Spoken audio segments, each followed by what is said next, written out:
You know, Elvis's personality was very volatile. He could be anything, actually, at any time. He could be very moody. But one thing that literally stands out is his charm. He had a way of making you feel very special.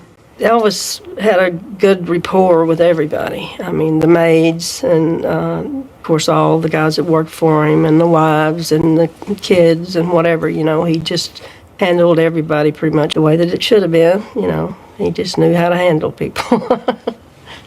Elvis rarely said he was sorry. Very rarely. But he had ways of making things up to you. And his way of apologizing, you know, was obviously giving gifts, but he would do little special things. Whether it be a look or a hug or bring you, you know, have you come closer to him and saying really nice things. And it's something that you would kind of live off of. You know, you always wanted that approval from him. We saw each other for about a year, and you saw in each other something deep inside that you both had, and it's almost now as if you were trying to protect that. oh yes. What is it? It was extremely special, it was very strong. Our relationship was very strong and very serious and very real. And he trusted me. And I do not want to betray his trust even in death. What would be betraying his trust? I knew him very, very well. So if you pointed out weaknesses that you knew that would, because all of us have them, and if we have a love relationship, then we certainly know about them. If you do that, it would be a betrayal of him to tell the truth about, whether it's about the best of him. There's been so much written that has been negative about him. I wanted to celebrate his life, the man that I knew.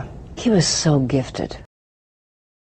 When Elvis came into my life, they didn't know what to do with it. This was bigger than they could ever imagine. He was so polite and so charming. I mean, it was just like he was, everything was sir and ma'am and all that. Just the way I was brought up, you know, my surroundings, my mother and my father, and I'm proud of the way that I was brought up to believe and to treat people. I've always treated people just like I would like to be treated. He was a good old Southern boy, and that was the attraction.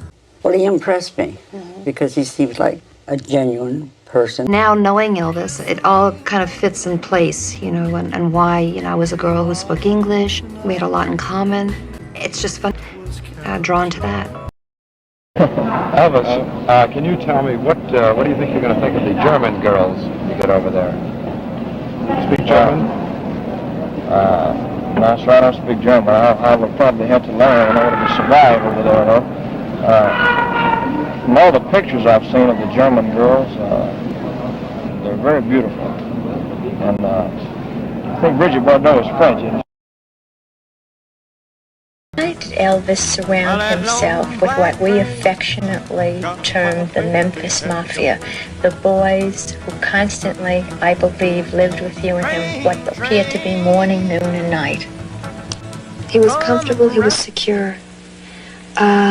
He knew everyone, they knew him. He was able to do what he wanted, when he wanted. Everyone understood. He could throw his temper tantrums, no one would condemn him. He was at ease. He was around people that were with him for a long period of time.